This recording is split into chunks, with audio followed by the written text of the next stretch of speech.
Bismillahirrahmanirrahim. Assalamualaikum warahmatullahi wabarakatuh. Alhamdulillahirabbil alamin. Nahmaduhu wa nasta'inuhu wa nastaghfiruh wa na'udzubillahi min syururi anfusina wa min sayyiati a'malina. May yahdihillahu fala mudhillalah wa may yudlil fala hadiyalah. Allahumma sholli wa sallim ala sayyidina Muhammad wa ala alihi wa sahbihi ajma'in. Amma ba'du. Kami panjatkan segala puji padanya dan kami meminta pertolongannya, seraya memohon ampun dan meminta perlindungannya dari segala keburukan jiwaku dan dari kejelekan amaliyahku. Barang siapa yang telah Allah tunjukkan jalan baginya, maka tiada yang bisa menyesatkannya. Dan barang siapa yang telah Allah sesatkan jalannya, maka tiada yang bisa memberinya petunjuk. Ya Allah, limpahkanlah sholawat dan salam bagi Nabi Muhammad SAW beserta keluarga dan sahabat-sahabatnya semuanya. Pertama-tama marilah kita ucapkan puja dan puji syukur kita kehadirat Allah Subhanahu wa Ta'ala yang telah memberikan nikmat sehat dan menjadikan generasi muda sebagai penerus suatu bangsa, tak terkecuali bangsa Indonesia kita ini. Salawat serta salam marilah kita haturkan kepada junjungan kita Nabi Agung Nabi Muhammad SAW, di mana Rasulullah sangat cinta kepada umatnya, sehingga umat Nabi Muhammad menjadi manusia pendamai di dunia dan kelak di hari kiamat. Semoga kita mendapat syafaatnya kelak. Amin amin ya rabbal alamin.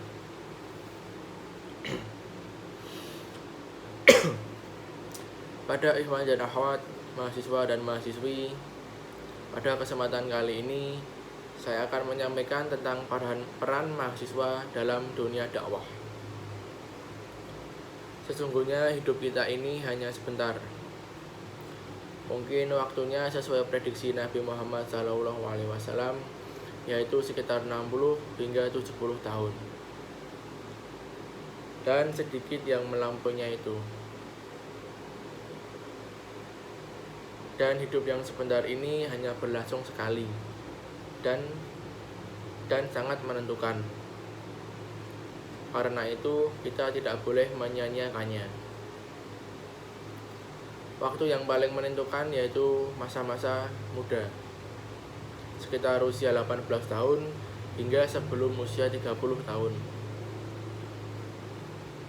Kebiasaan-kebiasaan yang pernah dilakukan pada masa muda, khususnya di masa kuliah, itu akan membentuk karakter di masa tua kita nanti. Apa yang kita lakukan pada usia 40 tahun nanti hanyalah pengulangan-pengulangan karakter apa yang sudah kita bentuk pada usia muda. Sehingga pada usia muda ini gunakanlah untuk hal-hal yang positif, agar saat usia tua nanti kita mengulang hal-hal yang positif juga. Waktu kuliah adalah waktu pembentukan karakter untuk seseorang. Waktu muda adalah waktu yang sangat luang. Kita masih sendirian, belum memikirkan pekerjaan, belum memikirkan keluarga. Oleh karena itu, kita tidak boleh lengah. Selagi masih sehat, gunakan waktu sebaik-baiknya untuk menuntut ilmu dan berdakwah, agar saat kita tua nanti sudah terbiasa membagi waktu untuk kegiatan-kegiatan yang positif. Waktu muda adalah waktu yang akan dimintai pertanggungjawaban oleh Allah Subhanahu wa Ta'ala pada hari kiamat nanti. Sesungguhnya Rasulullah SAW bersabda, tidak akan bergeser kedua telapak kaki seorang hamba pada hari kiamat nanti sehingga ditanya dengan 4 macam, yaitu yang pertama tentang umur habis digunakan untuk apa, yang kedua jasadnya digunakan untuk apa, yang ketiga bagaimana ia mengamalkan ilmunya, dan yang keempat hartanya dari mana ia mencari dan kemana ia membelanjakannya. Hadis riwayat Ibnu Hibban dan At-Tirmizi. Yang pertama, tentang umurnya. Sejak balik digunakan untuk apa sampai ia mati. Bila digunakan untuk melaksanakan apa yang diwajibkan oleh Allah dan digunakan untuk menjauhi larangannya, maka sungguh ia telah selamat. Bila tidak, maka hancurlah. Yang kedua, tentang jasad atau badan. Bila digunakan untuk taat kepada Allah, sungguh ia telah mendapat kebahagiaan dan kesuksesan bersama orang-orang yang sukses. Tetapi, bila digunakan untuk maksiat kepada Allah, maka sungguh termasuk orang yang gagal dan merugi.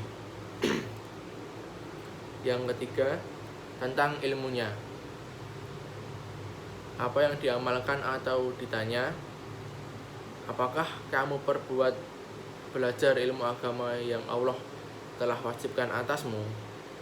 Ilmu agama ada 2. Ilmu agama yang sangat dibutuhkan atau doruri. Bila dipelajari dan diamalkan, maka akan bahagia dan selamat.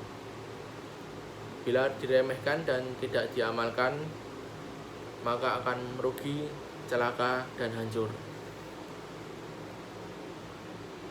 Demikian juga orang yang tidak mempelajarinya termasuk orang-orang yang rugi dan hancur. Dalam sebuah riwayat disebutkan, celakalah bagi siapa yang tidak mengerti, dan celakalah bagi ia yang mengerti namun tidak mengamalkannya. Yang keempat, tentang hartanya. Seseorang ditanya di hari kiamat nanti, apa yang ada di tangannya dulu saat di dunia. Bila mencari dengan jalan tidak haram, maka tidak dihukum, dengan syarat hartanya dibelanjakan sesuai dengan apa yang disyariatkan, yakni bila mencari dengan jalan yang halal dan kemudian dibelanjakan sesuai dengan apa yang disyariatkan. Rasulullah bersabda, sebaik-baik harta adalah milik orang yang soleh. Hadis riwayat Ahmad dalam Al-Musnad.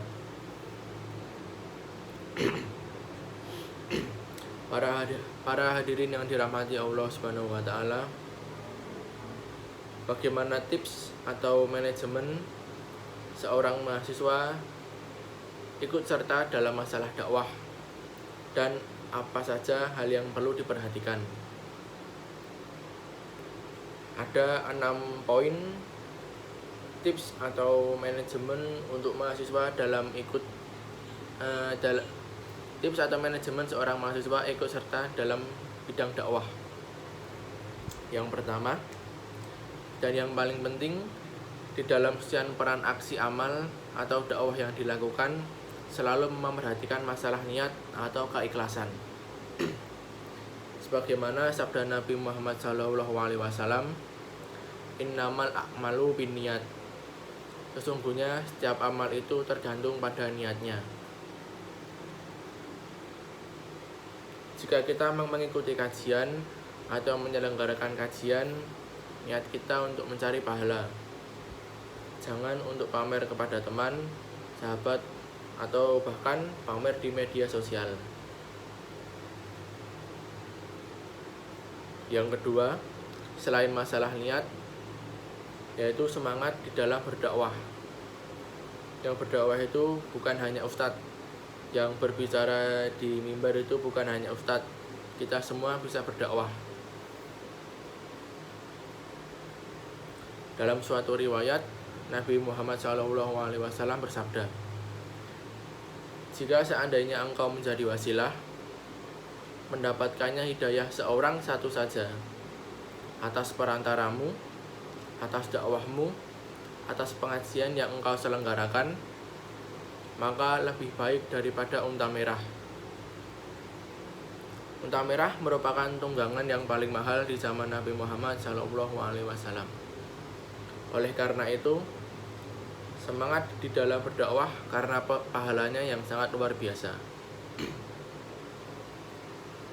Yang ketiga, hendaknya kita mengambil peran dalam berdakwah sesuai dengan kadar keilmuan dan passion masing-masing.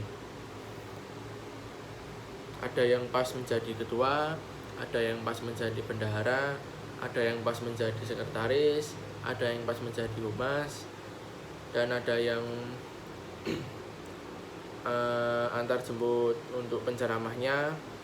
Apa saja yang penting berkontribusi dalam kegiatan yang positif. Yang keempat, senantiasa untuk open-minded. Senantiasa mengembangkan diri, karena orang yang baik adalah yang dikehendaki baik oleh Allah, adalah yang faqih dalam masalah agama. Ada waktu untuk belajar, ada waktu untuk berdakwah. Belajar saja kurang pas karena perlu berdakwah untuk latihan. Dan berdakwah saja tapi tidak belajar itu juga salah. Karena syarat berdakwah ialah harus berilmu. Yang kelima, punya adab dalam berorganisasi. Taati pimpinan, taati SOP dalam organisasi, hormati yang lebih tua, perhatikan akomodasi yang lebih muda, menjaga komunikasi yang baik, jangan hasad, jangan suudzon kepada teman sendiri atau sesama rekan organisasi. Yang keenam, pandai bergaul dalam membentuk organisasi dakwah. Pandai bergaul ini dalam artian pandai menempatkan diri dan pandai memilih kalimat, sehingga kalimat yang kita gunakan bisa diterima di semua kalangan dan tidak menyinggung satu sisi atau satu pihak. Dalam bergaul jangan berlebih-lebihan. Ada saatnya untuk bercanda, ada saatnya untuk serius. Saat serius ya serius, saat bercanda yang dia bercanda. Orang yang berdakwah harus banyak bergaul, dan bergaul itu harus punya adab supaya dakwah kita bisa lebih diterima. Di antara adab dalam bergaul yaitu bicara yang bermanfaat, memberi faedah di dunia maya maupun di dunia nyata, dan lain sebagainya.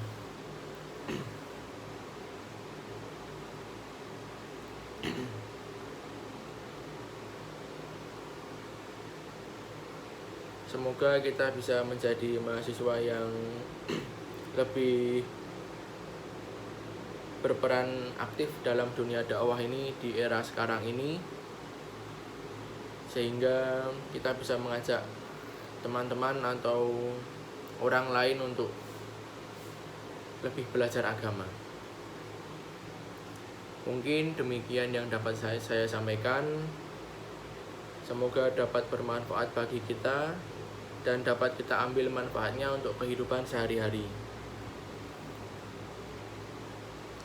Lebih dan kurangnya mohon dimaafkan, karena yang benar datangnya dari Allah Subhanahu wa Ta'ala yang Maha Benar, dan yang salah, khilaf atau keliru itu datangnya dari saya pribadi sebagai manusia biasa yang tidak pernah luput dari kesalahan.